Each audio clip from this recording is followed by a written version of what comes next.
高雄的警方这2个月以来呢，是小耍接到卖场的报案，讲有拄到贼偷。调查呢发现讲，拢是同一个品牌的大卖场，台南甲台中嘛有店家受害。警方表示讲，这嫌犯呢，伊是专工来偷摕一寡价小较悬的保养品甲营养食品，伫咧家己的线顶的卖场用一半的价小来卖，初步估计则补发所得是有上百万。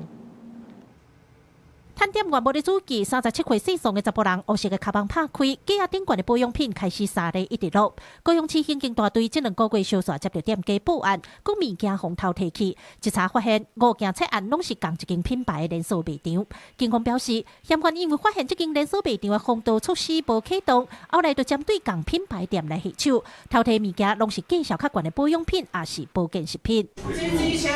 窃嫌犯案前会搭乘火车，换乘计程车。 再徒步绕行巷弄小路，犯案后也是先徒步绕行巷弄小路后，再行搭乘计程车逃逸，刻意制造多处断点，企图借以规避警方查缉。警方扩大比对，阁发现嫌犯作案的地点就连台南、台中拢有，特别偷摕物件价值拢伫咧4万到8万迄卡兜，初步掌握拢总有14件窃案，店家损失超过100万。警方强调，嫌犯加假趁甲这查拉柜放伫家己的网络卖场，用市价一半来卖。有时过看人客路订主本衫，才去卖场偷摕。除了甲人按照尺度做移送法办以外，也当咧清查网络卖场，了解是不是也有其他店家受害。那在我们这个查缉到案之后，他的这个网站已经关闭了，这是他的销赃管道。找一些比较通常的商品啊，一些那个药妆，